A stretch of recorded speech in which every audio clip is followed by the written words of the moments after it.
Hello, everybody. We're going to kick off again. We've got very lucky to have Kyla Colburn. It's going to have just a fascinating hour with her. And I'm very pleased to be introducing you, Kyla, because future thinking and being front of the game really resonates, and it particularly resonates with the deer industry.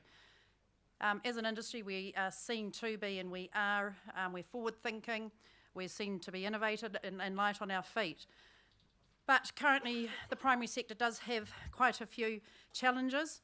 Water, environment, climate change, and I really liked Sharon's terminology in the food and the consumers was a changing world of food and disruptive technologies. But potentially the greatest challenge is the pace of change. We're not looking at change over the next 20 years. We've got stuff coming at us very fast in the next couple of years. So the question is, how can we as stakeholders keep pace with this change and actually embrace it and the opportunities that come with that? So Kyla is well placed in this discussion. I've heard Kyla a couple of times, and as you can read in the program, she wears a number of hats and is on a number of boards. And the deer industry has asked her here today to talk about her work with the Singularity University and how it might impact our industry. So if you please welcome Kyla Colburn. Thanks so much, Mandy. Thank you guys for having me. I walked in here just at the end of the previous session, and I don't know if you guys realized it, but it was boiling in here, yeah? And I know it's the end of the day, and I know it's kind of a long day. And so just before I start my kind of proper talk, can I just ask you guys to please just stand up? Stand up. Come on. And what I'm going to ask you to do is pick up your arms and try to touch the ceiling. Like tiptoes, touch the ceiling high as you can. Stretch. Okay, and then out to the side, as far out. See if you can touch the backs of your hands to each other behind you, keeping your arms straight. Right? Okay, now cross your arms. Cross your arms. And now cross your arms the other way. All right, you can have a seat. Whatever happened in your brain just then when I asked you to cross your arms the other way, that's what I want you to keep in mind as I'm giving my talk. So thank you for that very kind introduction. My name is Kyla Colburn. I do wear quite a number of hats, but I am here with my Singularity University hat on. And before I even go further, I do want to just clarify that I am a Kiwi. I know I don't sound like one. I think it's important to lead with that these days because the alternative is kind of embarrassing. Because really, I mean, like you guys are laughing, right? We all know what you're thinking as soon as I say I'm American, which is what the hell happened.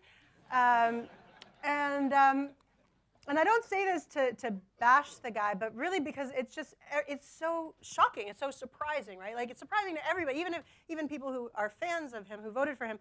It's completely surprising to people. Nobody predicted that he would win. Every poll, every pundit, every newspaper, every projection, they all had Hillary pegged as the victor in last year's election. Nate Silver, the guru statistician who rose to fame in the 2012 election for correctly predicting the results of each one of the 50 states. The morning of the 2016 election, this is how he had it pegged. 71% Trump, 71% Clinton, 28% Trump. Like everybody got it wrong, everybody, except for this fish, which correctly ate off of a picture of Donald Trump instead of one of Hillary Clinton, and this artificially intelligent prediction system, which correctly anticipated the results of the election weeks out. So this is the kind of thing that's interesting to me. How is it possible that the humans are getting it so wrong and the AI is getting it so right? So I mentioned to you earlier on with my hat that I'm wearing today is with Singularity University. Singularity University is an organization that's based in Silicon Valley, housed at the NASA Ames Research Center. And it was founded by these two guys. And these guys are really kind of titans of the tech world.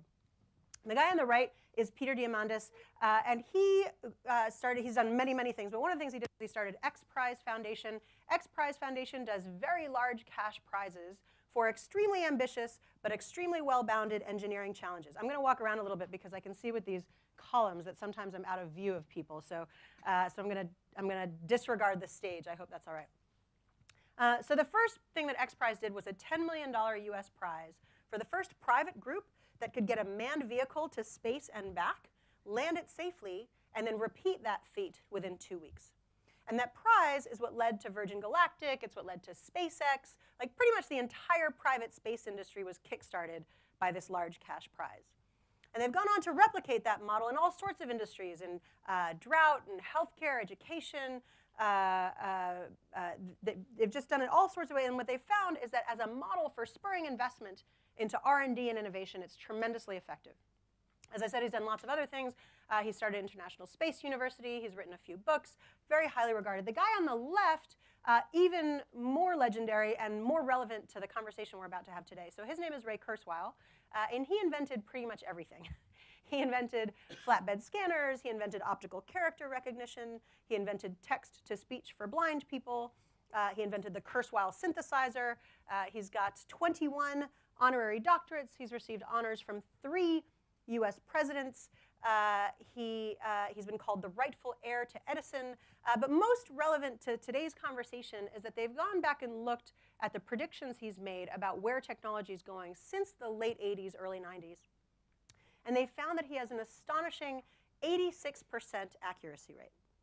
And so if you think about the kind of dramatic technological change we've seen over the past 20, 30 years, 86%, it's just tremendous, to the degree that he had predicted that by 1998, a computer would beat a human at chess. And of course, in 1997, IBM's Deep Blue beat Garry Kasparov at chess, to that level of specificity. So when Ray Kurzweil says something about where technology is going, generally worth paying attention to. So I first got involved with SU about 2 years ago. I attended their executive program. It's a 6-day program at their NASA headquarters. And I came away really astounded and profoundly moved by it, and also with a great sense of urgency as to what this means for all of us. And I'd spent 6 days to kind of get that feeling. And so my ambition is to share this with you in under an hour. And what I've done is I've distilled my impression of the place down into 3 core insights. And what I do want to let you know is that I'm going to be talking a lot in the next short while about technology. And I want you, and at some point you might be thinking, what the heck does this have to do with deer farming? And I want you to trust me that it will come back around at the end, and it is relevant in addition to being interesting in the interim. So 3 core insights, and the first insight starts with this guy. This is Gordon Moore. He's one of the co-founders of Intel Corporation, and in 1965, he made the observation that the number of transistors we could fit on an integrated circuit had been doubling every 18 months or so. And he made a prediction that that number would continue to double as far forward as we can see. Every 18 months, doubling the number of transistors. This became known as Moore's Law. You might have heard of it. But so the first insight that comes from SU actually comes from Ray Kurzweil, he of the 86% accuracy rate. And what Kurzweil did is he zoomed out on Moore's Law. And he said, actually, if instead of looking at the number of transistors we can fit on an integrated circuit, we look instead at what we call the price performance of computing. How many million instructions per second can you buy for $1,000? Turns out that that number has been doubling for over 100 years.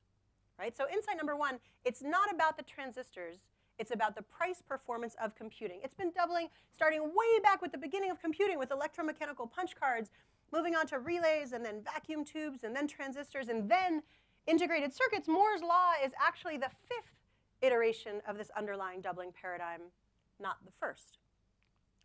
This doubling curve, Kurzweil called it the law of accelerating returns. This doubling curve can be visualized like this, and imagine that today, for $1,000, you can buy roughly the number of instructions per second that a mouse brain can process.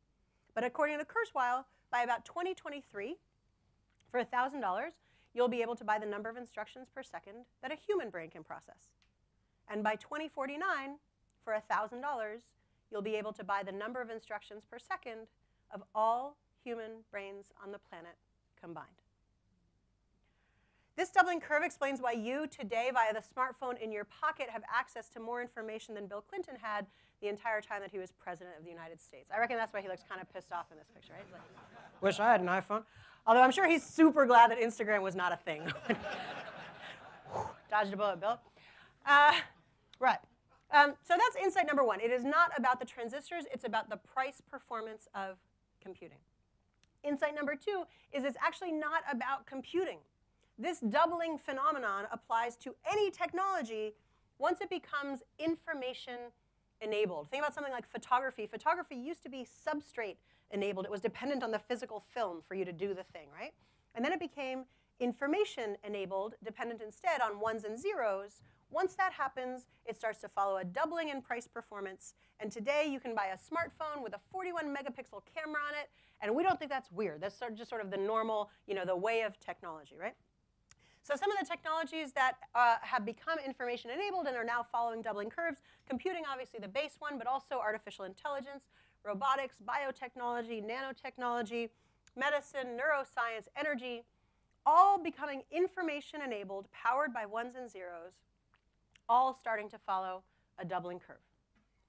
So what's so interesting about a doubling curve? Turns out that they have a few characteristics that make them kind of unique and kind of imperative to pay attention to. And the first one is that they look flat for a really long time. And you'll know this if you've ever tried to do that trick where you fold a piece of paper in half 8 times. Anybody ever tried to do that trick? Yeah? So first fold is easy, second fold is easy, third fold is easy. Easy is easier, like this trick is so easy. Why am I even doing it, right? What's the point? And it's not until you hit that 6th, 7th, 8th fold of the paper that things start to get kind of crazy. Second characteristic is that our brains are totally not wired for it.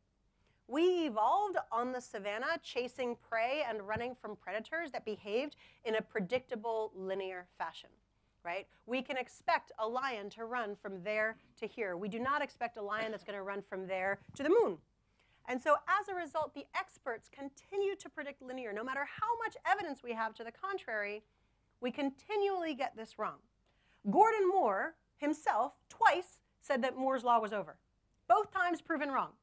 Like the guy who invented the law can't get his own law right. So I don't know what hope the rest of us have.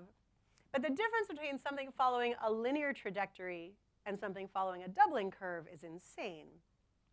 30 linear steps, and we're back out at afternoon tea.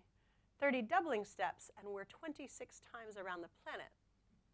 And the tricky thing there is that we're not halfway until the 29th step. So it's really hard to measure our progress as we go. I don't think there's a single person in this room, myself included, who could accurately guess where you will be at step 15 of this process, right? Our brains do not work this way. It's really, really difficult for us to get it right. This is another way to visualize it, right? That white line is a linear trajectory. It's held aloft by what we would call sustaining innovations. This is traditional linear business growth, right? And sustaining innovations are things like where your car goes from having an 8-track player to a cassette player to a CD player to a 6 CD changer. It's kind of getting incrementally better as it goes, still fundamentally working kind of the same way, right? You have a gadget in your car that you can play music from. That red curve is an exponential curve looking flat for a really long time, right? That's that first few folds of the paper. That's where the technology, the price performance of that technology is going from 0.001 to 0.002 to 0.004 to 0.008. Sure, it's doubling, but from the outside, it really looks like nothing's happening. And we call that the trough of disappointment and disillusionment. You could also call it the trough of deception. And then what happens? You hit that inflection point, that 6th, 7th, 8th fold of the paper, the knee of that curve, and you go from disappointment and deception into chaos and amazement, seemingly overnight, and all of the incumbents say, it came out of nowhere. There's no way we could have known. When I first got back from SU, as I said, it was a little over 2 years ago, March of 2015, I started giving these talks, and one of the things that I was doing was I was kind of sharing the current state of technology at that time. But now I've been giving these talks for a while, and because what we're actually interested in is not the state of play at any one time, it's not your balance sheet. What we're interested in is the P&L, right? What is the change over time?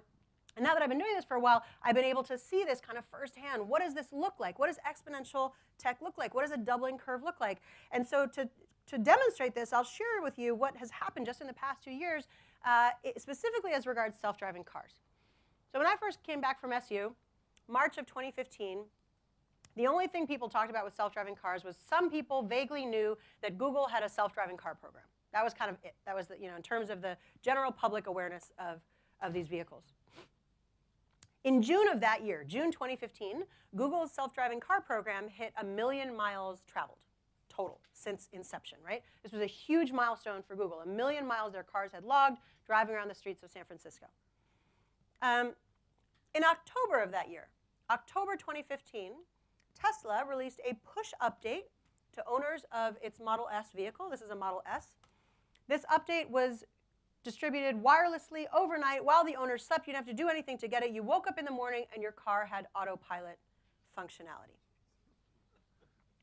By May of the following year, less than a year after Google had logged 1 million miles total with its self-driving car program, Tesla was collecting 1 million miles of data every 10 hours.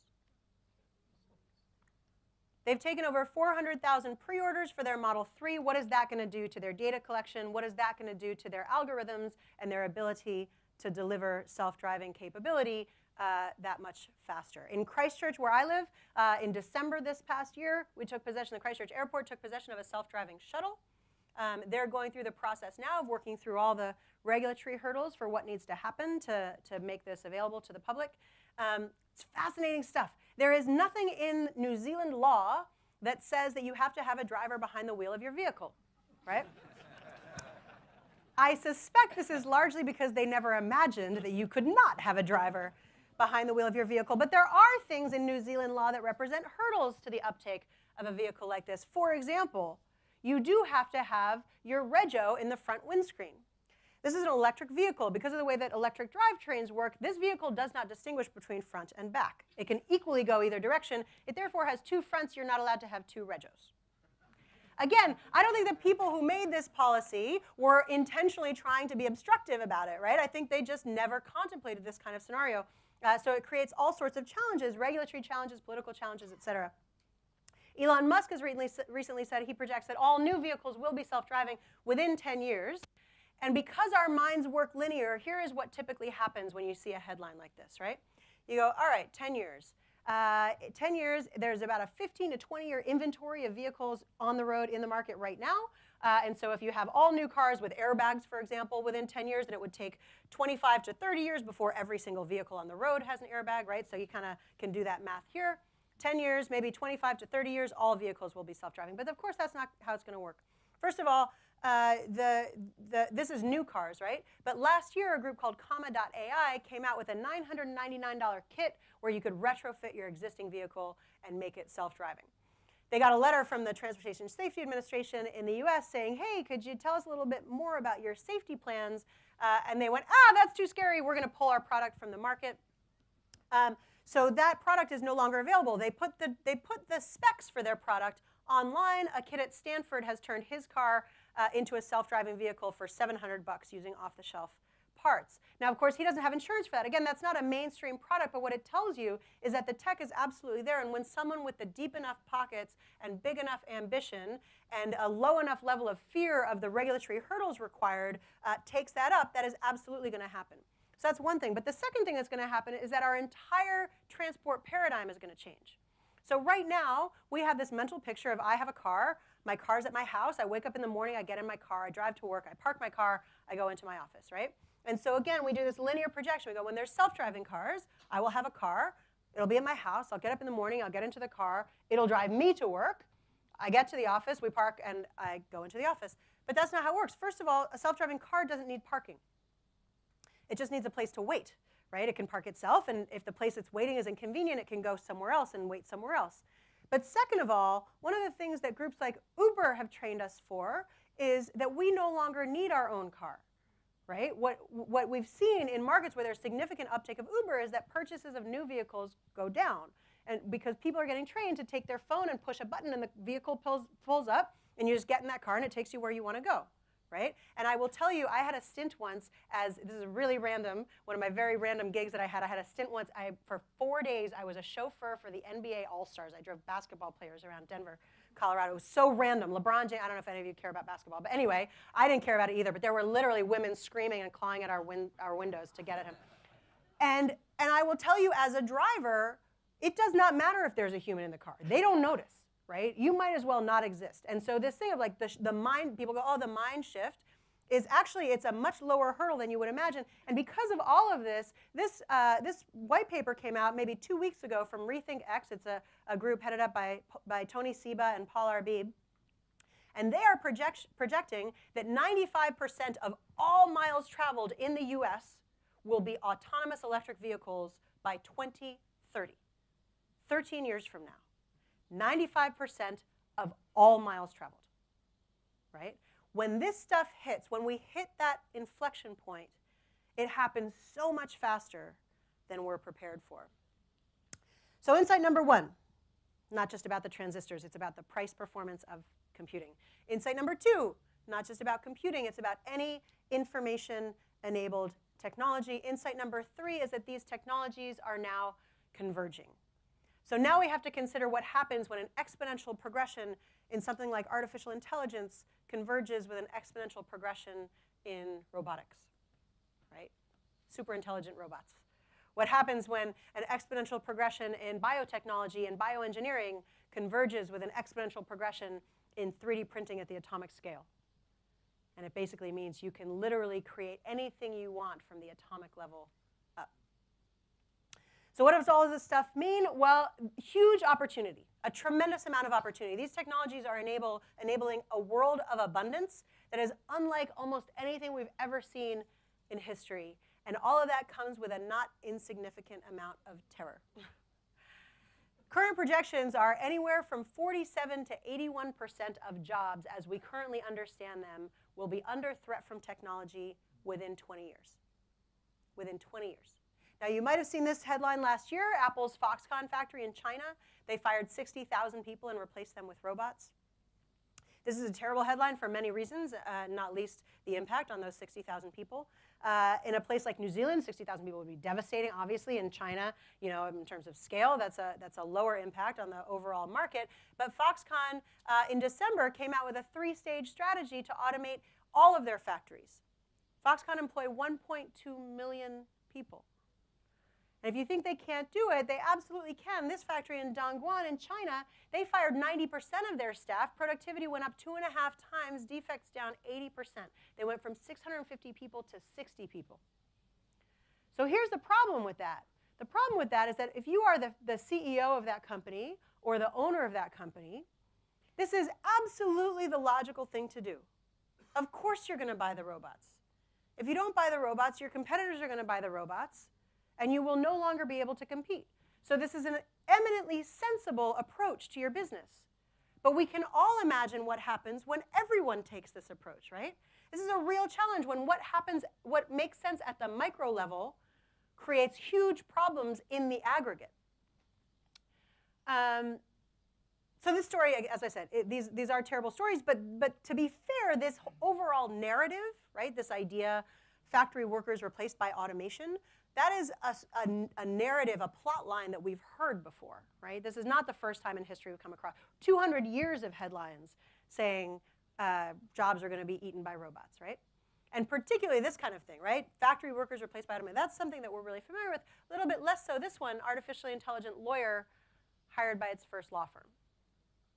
Or this one, artificially intelligent chatbot successfully contests 160,000 parking tickets in New York and London. This is an awesome, this is a free service. It was created by a 19-year-old, right? Or this one, Japanese insurance firm fires 30 people, replaces them with Watson.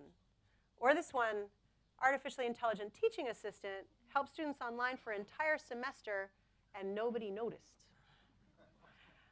And the reason that these headlines are now becoming possible is because the cognitive capabilities of the AI are starting to become so good that it is starting to compete in areas that have historically been kind of the exclusive domain of humans, right? Things that humans have been uniquely good at and computers have been terrible at.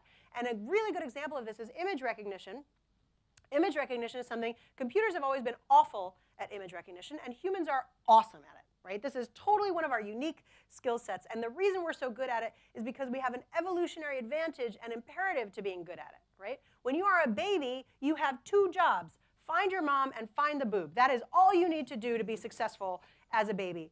And so as a result, like babies with pattern recognition, they are amazing. Right? They can pick their mom out from a room like this. A tiny baby could pick out their mother in this room. But recently, the deep learning algorithm achieved a huge milestone in computer image recognition. It was able to recognize cats in photos, right? Something that was impossible previously. So massive milestones, I said, huge congratulations, champagne, pats on the back for the team, like awesome, yay. So I have a 3-year-old stepson. He can recognize cats pretty easily. He has like no job offers, right? This is not a marketable skill.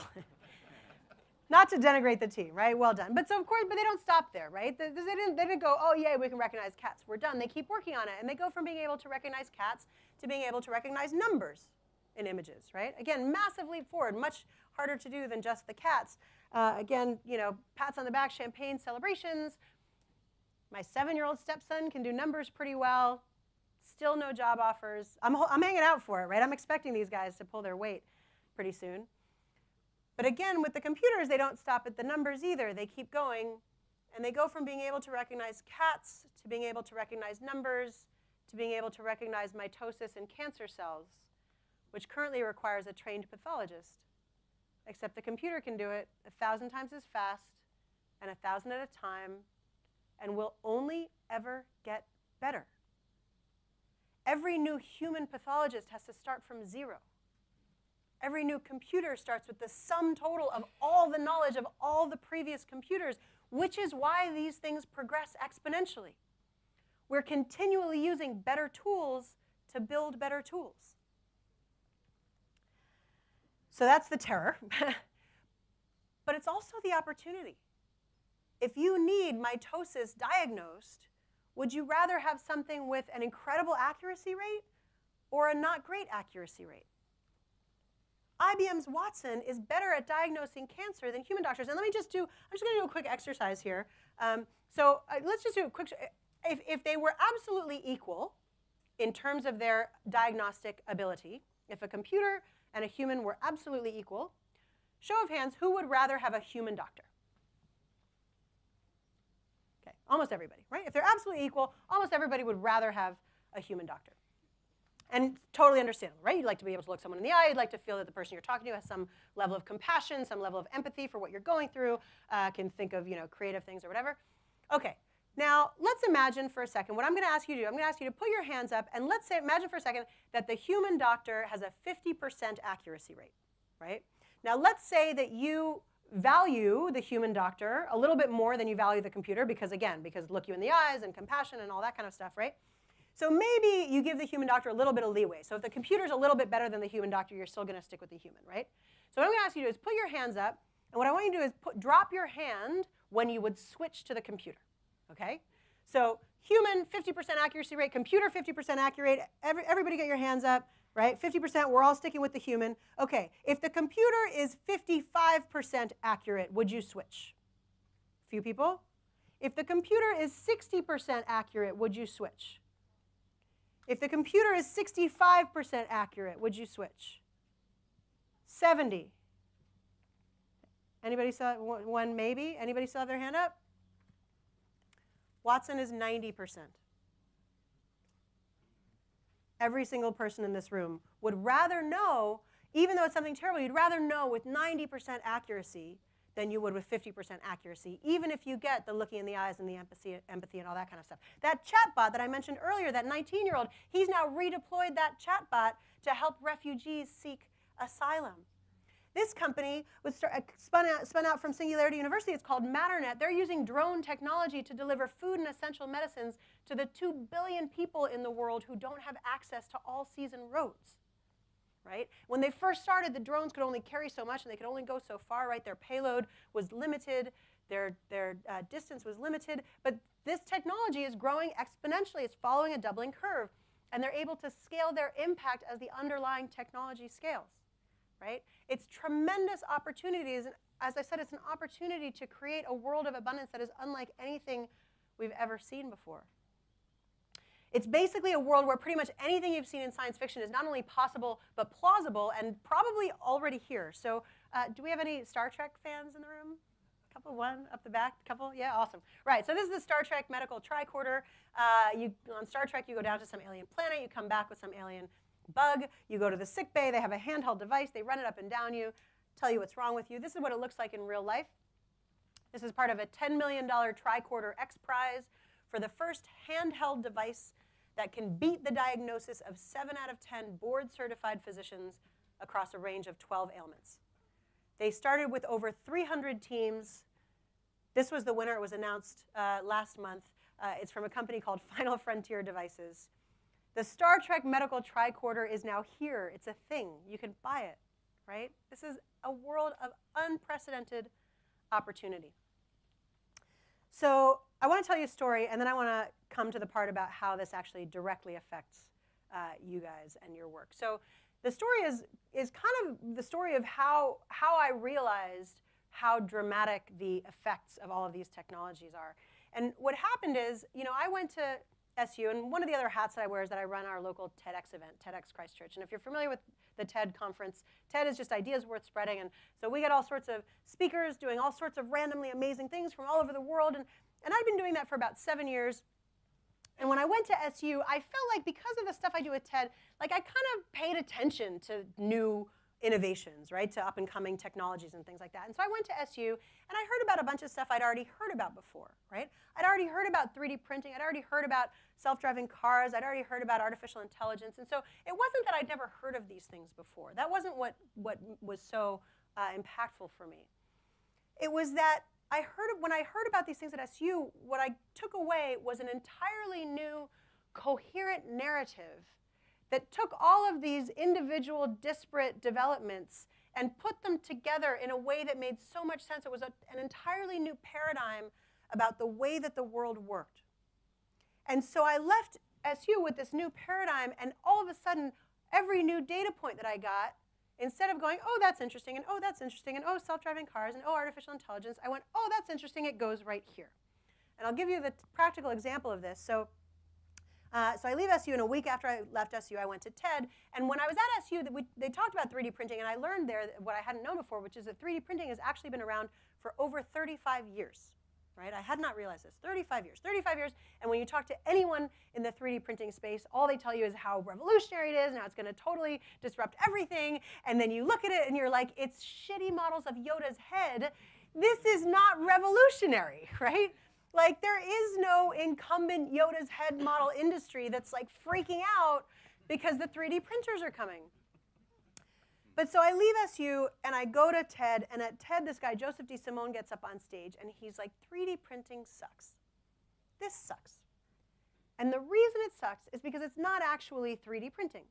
It's 2D printing over and over again. You print a layer, and then another layer, and another layer, and another layer. And so as a result, you have all sorts of problems with it. You can't really do bridges. You can't do spans. You can't do objects within objects. The mechanical tolerances are terrible. The structural integrity is terrible. It's super slow, and as a result, it's super expensive. So DeSimone's like, I don't want a 3D printer that's a 2D printer over and over again. I want a 3D printer that works more like the T-1000 from Terminator 2. I want my object to just emerge from the soup, fully formed. I want it to just be the thing. And he built it. That's what he was there to launch. This is it. It's called CLIP, Continuous Liquid Interface Production. That plate at the top pulls the object fully formed from that tray of substrate soup at the bottom. It fixes every issue with current 3D printing. You can do bridges, you can do spans, you can do objects within objects. The mechanical tolerances are perfect. The structural integrity is perfect. It's 25 to 100 times faster than current 3D printing technology. So I watched him give this talk with my new coherent narrative, with my new paradigm. And I had 3 reactions to it. And the first one was what it would have been anyway, which was like, whoa, that's really cool. But my second reaction was, of course, it's 25 to 100 times faster, and not 7% faster, right? Because that's what an exponential curve looks like. Of course, as DeSimone says, the next iteration is going to be 1,000 times faster. And my third reaction was, now I get it. Now I get how 3D printing totally disrupts global manufacturing and freight. Because why would you ever pay to manufacture 20,000 of something in China and pay to ship it and pay to store it and have waste and have loss and have theft and have it go out of date when you literally can push the button and get the thing? when these things happen, they happen so much faster than we're anticipating. And I don't want you guys to be left saying it came out of nowhere. There's no way we could have known. So how does this relate to farming, right? Now, I know this is deer farming specifically, but for me, there are 3 vectors of disruption specifically related to exponential tech that are affecting farming generally. So this is not all specifically about deer farming, but it is about farming generally. And the first vector is our typical the way that we linearly think about technological disruption, which is we imagine what we're currently doing and we automate it. So we have self-driving tractors, right? Instead of human-driven tractors, these are absolutely a thing already. They're out there. We have robots that can prune trees and jump from tree to tree. That's tech that's being worked on at the University of Canterbury. We have drones with artificially intelligent image recognition that can fly down a row of grapevines and count the number of grapes on each bunch and determine how ripe they are and what their sugar content is, et cetera. We've got robots. We've got farming robots in Britain and in the US. This robot can pick 10,000 apples per hour. It's an incredibly accurate thing. And one of the things to think about with exponential tech is that the tech doesn't, despite what I've been saying, this exponential progression doesn't happen automatically, right? It doesn't happen passively or in a vacuum. It happens because of all sorts of vectors that combine to make it more valuable, right? So as artificial intelligence gets better, we invest more in it, which means it gets better, right? These robots are getting better because the technology is getting better, but we also have some macroeconomic factors that are going to make them even more valuable, right? So what happens with these robots? They can work all night. They can work all day. They never get sick. They don't pay taxes. They don't need a visa. And so what happens when your immigration policy is build the wall and close the doors? All of a sudden, you can't bring your farm workers in. If you can't bring your farm workers in, the farms need the robots because they need somebody to do the job, right? So they're going to invest in the robots. And what happens when they invest in the robots? The price of the technology will come down. The robots will get better, just the same way the price of your computer has come down and the price of your telephone has come down, of your mobile phone has come down, right? That's what happens. Exponential technology is inherently deflationary in nature. And so when you have these pressures coming from all these different vectors, the technology will get better and better. And even if in New Zealand we don't have immigration policies like this, once the robots get good enough and cheap enough, we're going to buy them anyway, right? They still won't be able to compete.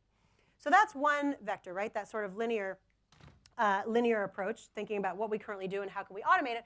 But the second thing is what I think of as orthogonal disruption, right? This is where exponential progression in technology in a totally different market affects our market. And this chart is a price performance chart of LED lighting, right? LED lighting. So in the past 6 years or so, LED lighting has come down in price by about 90% and doubled in lifespan, right? Doubled in performance. So I look at this and I'm like, okay, LED lighting, cheaper and it lasts longer. What does that disrupt? I don't know. I can buy a light bulb and it'll cost me less and it'll last longer. Like, I guess that's kind of cool. Turns out what it actually disrupts is indoor farming. Indoor farming, because LED lighting and the other technologies associated with it used to be so expensive, it used to be the exclusive domain of certain, shall we call them, high-value crops. But of course, what's happened is now because the prices come down, it's becoming competitive with traditional farming for traditional crops. Up until last year, the world's largest indoor farm was in Japan. It was 100 times more productive per square foot than traditional farming. It used 40% less power, generated 80% less food waste, and critical in a country like New Zealand, used 99% less water, right? That was up until last year. Last year, a new world's largest indoor farm opened up in New Jersey. It's called Aero Farms. They are housed in a disused paintball facility. They are supplying produce to New York at price parity with organic produce coming out of California.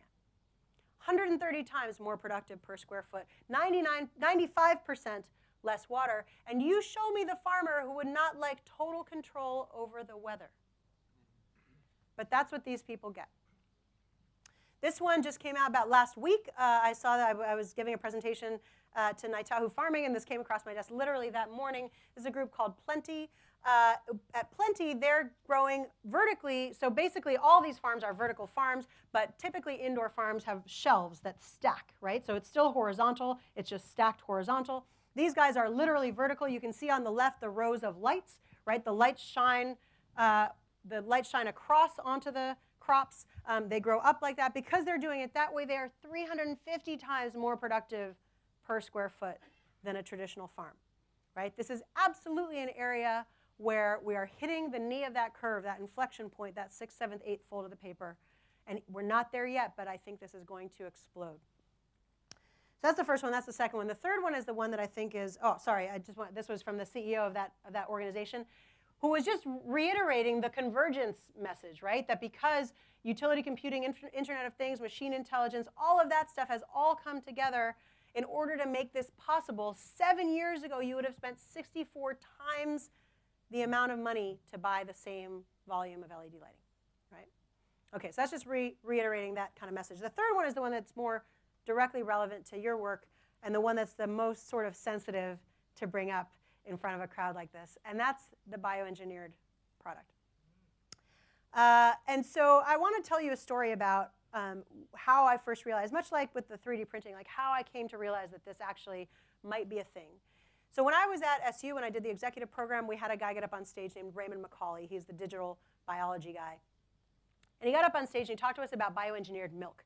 And this group that they had taken like a yeast and they had genetically modified it with cow proteins, and they had basically brewed milk in the lab. And chemically and genetically, it was identical to milk. It just hadn't gone through a cow. And they've done this with cow milk, and they've done this with human milk, and they've done this with narwhal milk, like narwhals, the unicorns of the sea. Why you would make narwhal milk, beyond me. Scientists are weird. But they've made these milks, and he's telling us about this, and I am listening to him, and my reaction is, that sounds disgusting, right? Who's going to want it? I don't want to know anything about it. Set that to one side for a second. Late that night, I'm having an offline conversation with Salim Ismail, who's the founding executive director of SU. And we weren't talking about the milk. We were talking about a company called Modern Meadow, and Modern Meadow does bioengineered eggs. And I'll tell you what, I am a super lefty liberal hippie, right? Like, I need to know the name of the chicken before I'll eat an egg. And so my reaction to the eggs is the same as my reaction to the milk. I'm like, that sounds disgusting. Who's going to want it? And he was like, Kyla, they're not targeting you. They don't care about you. They don't care about the hippies. They're not interested in the vegans. They don't even care about Whole Foods, which in the US is a substantial customer. He was like, they're after the industrial caterers who buy eggs by the thousands of kilos. And they need them in powder form, and in liquid form, and in tube form. And they need them to last longer on the shelf and be 100% salmonella-free and total certainty of supply. And they need them to brown nicely around the edges and taste more like egg. And they need them to be cheaper. And by every one of those metrics, the bioengineered product wins. And I went, shit. You're right.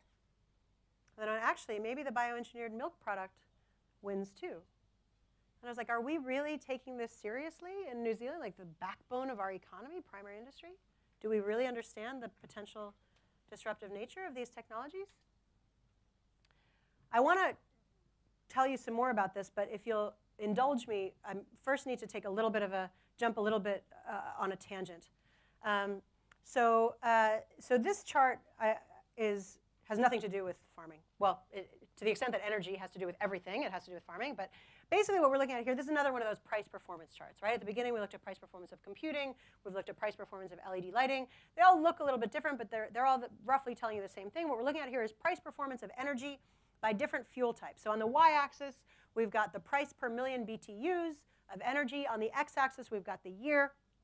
We've got 5 different fuel types. This chart is called Welcome to the Terror Dome. I did not give it that title. I think this is a happy, awesome chart. The people who made this chart think it's terrifying. That's the good folks at the Energy Information Administration, the CIA, and the World Bank. And what we're seeing here is that starting in 1949, right, so y-axis price per million BTUs, x-axis year, starting in 1949, and then bumping along the bottom, going up, going down, going up, going down, over time gradually trending upwards. Those are our fossil fuels. Those are linear technologies, and that is what linear technologies do. in terms of price over time. They go up and they go down, and over time they gradually trend upwards. Linear technologies over time are inflationary in nature, right? And then what happens? Way over on the right side, doesn't even come onto the chart until like 2006. And when it comes onto the chart, it's so expensive that all of the incumbents are like, it's never going to compete. We don't even need to think about it. And then the price plummets. That's solar. Solar is information-enabled energy.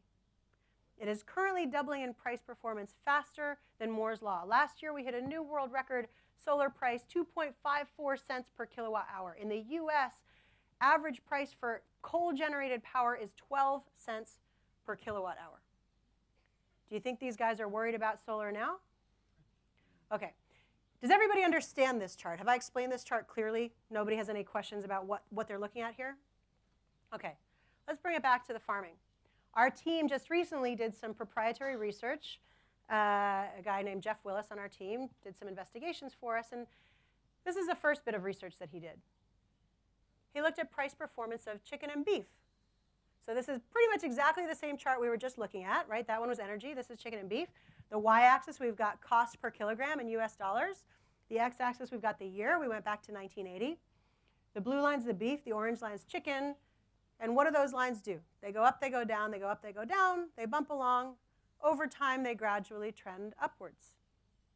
We hit a peak for beef, peak price for beef at about 2014, $9.87. It's come down since then. I think most of us would guess that, if you were to extrapolate this chart out over the next 10 or 20 years, probably continue to gradually trend upwards over time. Is that fair? Anybody want to see it with the bioengineered product? Anybody not want to see it with the bioengineered product? Right. First of all, I will note we have had to switch to a log scale. This cannot be a linear scale. The y-axis now goes from 1 to 10 to 1,000 to 100 to 1,000 to 10,000, because otherwise it wouldn't fit. The first bioengineered burger cost $2.29 million per kilogram to create. The second data point we have just a couple years later, less than $40,000. And the third data point, a year after that, $80. Now, I confess, $80 a kilogram is still a high price point. Does anybody doubt we're going to get to price parity with farmed stuff? And one of the things they're doing, this thing with the bioengineered eggs, the real revelation for me was that it's not just the technology that is the innovation, it's the distribution strategy. That's why it's actually a disruptive threat, because of the way they're going about it. And with the bioengineered meat, same thing, right? This Impossible Foods, they've isolated the heme molecule from plants. They now make burgers that are plant-based, that sizzle and bleed. And their distribution strategy is to go to high-end chefs. They sell a super premium product. They are not positioning this as this is the bioengineered product that can feed the poor. You go to New York to the most expensive restaurant to buy this burger. And so what does that mean? It means there is no market that will be off limits to this product. Because there is no market where you're saying, I would never deign to eat that. I'm too good for that kind of stuff. So what are we going to do about this? Well, from my perspective, I think we have a choice. I think either we need to embrace the bioengineered stuff. Like, it's coming. It is absolutely coming. There is no doubt about it. It is happening, and we cannot put our heads in the sand about it. Or we go hard out the other way. We go 100% organic New Zealand, fully free range. We have a thing where when you go and you buy your New Zealand venison, you hold up your phone and it shows you videos of the kids swimming in the stream next to the farm, and we really not only tell that story, but live it, like full out, hard out, live it, way more than we have been in the past. Like really, we get this reputation for being just the most premium product you can possibly imagine that is the real deal. So I want to poll you guys. If these are your two choices, if you accept my assumption, I recognize it's an assumption, we can debate it afterwards if you want. If you accept my assumption, if these are your two choices, show of hands, who wants us to embrace the bioengineered product? One. Who wants to go hard out the other way? What are you prepared to do about it?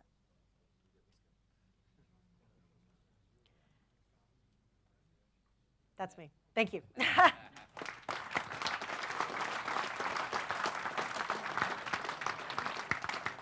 have no idea. How are we going on time? I have We've got 5 minutes. 5 minutes?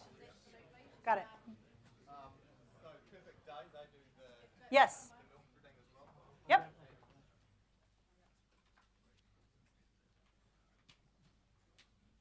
So Perfect Day, they do the milk thing as well. You can easily search on the web.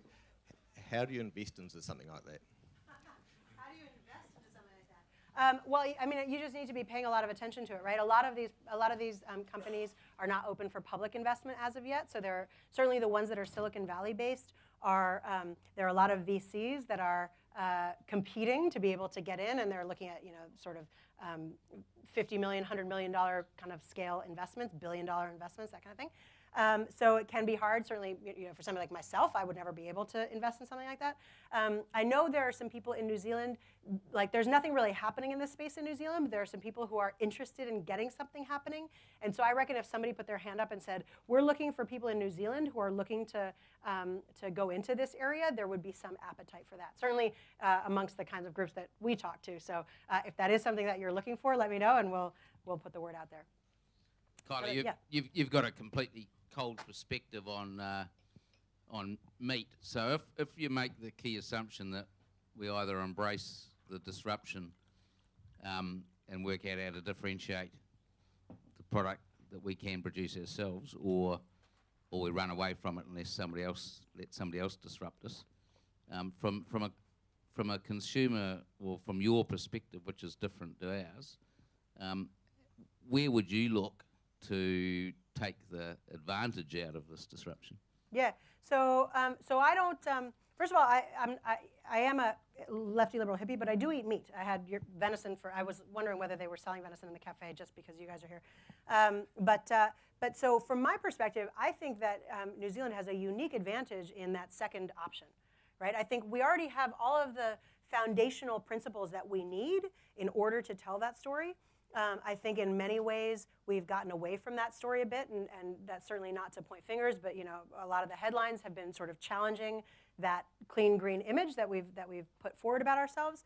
So I think it's if it is something that collectively the primary sector decided that was what we wanted, that's the story we wanted to tell, I think it would have to be a collective action. I think it's not something that it's not enough for one group in Hawke's Bay to do it. It's got to be everybody coming together. I'll tell you the super gratifying thing is that this is maybe we just came out with this research last month, and this is maybe the 7th time I've presented this maybe 10 times in total, and 6 of them were to primary sector, and 1 of them was to an economic development agency, and then the other 3 were just sort of random, general public kind of things. And I will tell you that every primary sector group, when I do that survey, who wants to embrace the bioengineered stuff, who wants to go hard out the other way, everyone responds like you, right? 1 or 2 people saying, sure, let's do the bioengineered, and everybody else saying, let's go hard out the other way. And so what that tells me is that there is absolutely appetite to do a collective action, right? There's absolutely appetite to come together and say, this is the story we want to tell about ourselves. This is the way that we want to do things from here on out. This is what we want to embrace. Steve Carden, the CEO of Landcorp, recently in the Herald said, our future has more crops and trees in the soil and fewer hooves on it, right? And this doesn't mean to not do hooves at all, but it means that kind of shift in mindset in terms of the overall approach that we take to the primary sector. So I think there's appetite there. Now, the interesting thing is that the 3 groups who are not primary sector and not economic development, when I do that quiz, they're kind of like, meh, whatever. Like a third maybe go bioengineered, a third go hard out the other way, a third are like, can't we do both? Or, do we have to tell that story? And so one of the other things that's happened is that when I talk to the primary sector, I've gotten, I don't know how you guys are feeling, but I've had other groups that are going, the bioengineered product, that sounds disgusting, kind of same as me, like who would want it? That's gross, we never need to worry about it. And when I tell them that actually when you talk to the general public, they're all going, sure, why not? Bioengineered burger, why not, right? And it's important to be aware of that, because that's how we get taken by surprise, is like I did when I'm like, nobody's going to want that milk stuff. Nobody's going to want those eggs. And what Salim revealed to me is that I am not the world. I am not the customer, right? And so our kind of perspective can be challenged, and I think should be challenged. Do we have maybe one more question, or are we done? Okay. You actually stole my question a little bit. So thank you very much. That was a great answer. I guess I'm in a privileged position where I got to hear you speak at Kellogg's Alumni last week. So I've had about a week to sit back and reflect on what you said. And to be honest, at that stage it was a really shock. And to hear, potentially our livelihoods in danger, a lot of people here, I'm sure, will be reacting very, very defensively towards you. I'd like to take the time to thank you for what you're saying, because it's power and it's through knowledge. And by giving us a heads up around this, we can actually potentially do things to be on the front foot around this. And I have no doubt, I just did a square root of what you said, we said meat at, and it puts it down to $9. Yeah. And that makes it price competitive. So the reality is, I think we're going to have to face it. And I think we're in a great position in the dairy industry, where we have products that potentially are on the front foot of where we're going forward, that second story. But again, my question about Kellogg's Alumni was around where's New Zealand at this? And I'm a supporter to say that actually we have to know our enemies really well. And I think New Zealand should go this way. Awesome. Thank you so much. Yeah, I totally agree with you. And the great thing is that I do think that unlike self-driving electric cars, for example, I think there is a little bit of time. Like if you start, I don't feel like you're out of time for this, but I think you need to start now. Right? The best time to plant a tree is 50 years ago. Second best time is now. I think you need to start now, because as I've said over and over, right, when it hits, it's so much faster than we're anticipating. And so if we don't start now, then we're going to be taken by surprise when the time comes. Thank you. Am I on this here? Look, I think it's just fantastic. I've been exposed over the last year and a half, and I'm going, we need this. The pace of change is huge. We're well poised as a dairy industry to make some steps, but what we have to do is there's 3 words. It's space, create the space for conversations. We need awareness, and we need to be informed, as you've said, because if we're not informed, we can't move to the next space. We've got to think, and we're a creative, forward-thinking industry and innovative, so let's actually get our skates on and start thinking so that we can shift, and we're going to be in front of the game, not in 10 years, but we're going to be in front of the game in 3 years. Awesome. So thank you very, very much. And just everybody, thank you.